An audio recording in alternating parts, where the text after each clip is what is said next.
गुजरात की ब्यूरोक्रेसी और राजनीति में संजीव भट्ट बड़ा चर्चित और विवादित नाम है। गुजरात काडर के आईपीएस संजीव भट्ट के लिए चीजें खराब हुई जब नरेंद्र मोदी गुजरात से सीएम हुआ करते थे। मोदी और संजीव भट्ट का झगड़ा इतना बड़ा कि जेल जाने के बाद संजीव भट्ट की पत्नी श्वेता भट्ट 2022 में सीएम मोदी के खिलाफ मणिनगर सीट पर उम्मीदवार बन गई। श्वेता भट्ट को मोदी के खिलाफ उतारने का फैसला कांग्रेस पार्टी ने किया था। तब तक आईपीएस से सस्पेंड हो गए थे संजीव भट्ट। खुद पत्नी का नामांकन कराने खुद पहुंचे थे। गुजरात काडर के आईपीएस रहे संजीव भट्ट एक जमाने में सीएम मोदी की सिक्योरिटी को भी उसकी भी जिम्मेदारी वो संभालते थे। उन्हीं दिनों गुजरात में दंगे हुए थे और सीएम मोदी पर सवाल उठे थे। संजीव भट्ट ने मोदी के खिलाफ जंग छेड़ दी। 2002 के गुजरात दंगों में मोदी की भूमिका की जांच कराने सुप्रीम कोर्ट पहुंच गए। कहा था कि दंगों की जांच के लिए गठित एसआईटी पर भरोसा नहीं है। आईपीएस रहते हुए गुजरात सीएम मोदी के खिलाफ मुखर रहने वाले संजीव भट्ट ने मार्च 2011 में सुप्रीम कोर्ट में हलफनामा दायर कर मोदी पर गंभीर आरोप लगाए थे, लेकिन उनका कोई आरोप साबित नहीं हुआ।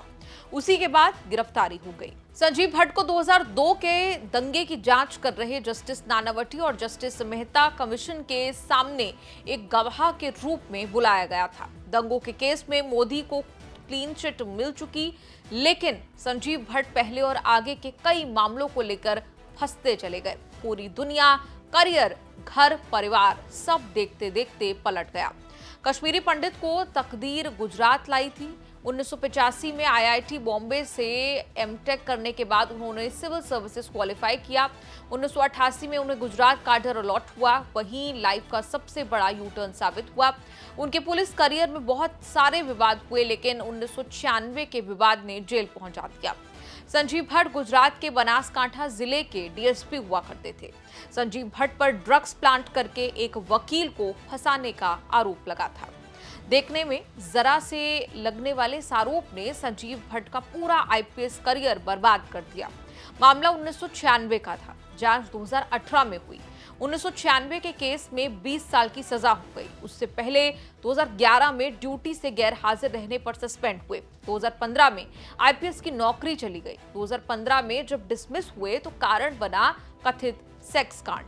पालनपुर ड्रग्स कांड में 2018 में फिर से गिरफ्तारी हुई।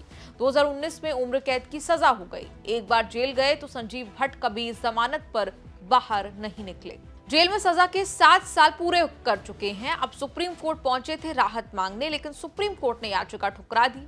न जमानत मिली, न सजा, सस्पेंड हुई। संजीव भट्ट का केस लड़ रहे कपिल सिब्बल कोर्ट को यकीन नहीं दिला पाए कि 7 साल से ज्यादा जेल में सजा काटने के बाद सजा निलंबित हो सकती है। संजीव भट्ट जिस राजकोट जेल में जहां थे वहीं पड़े रहेंगे। संजीव भट्ट की पत्नी श्वेता आरोप लगाती रही कि संजीव के साथ बदले की भावना से कार्रवाई हुई।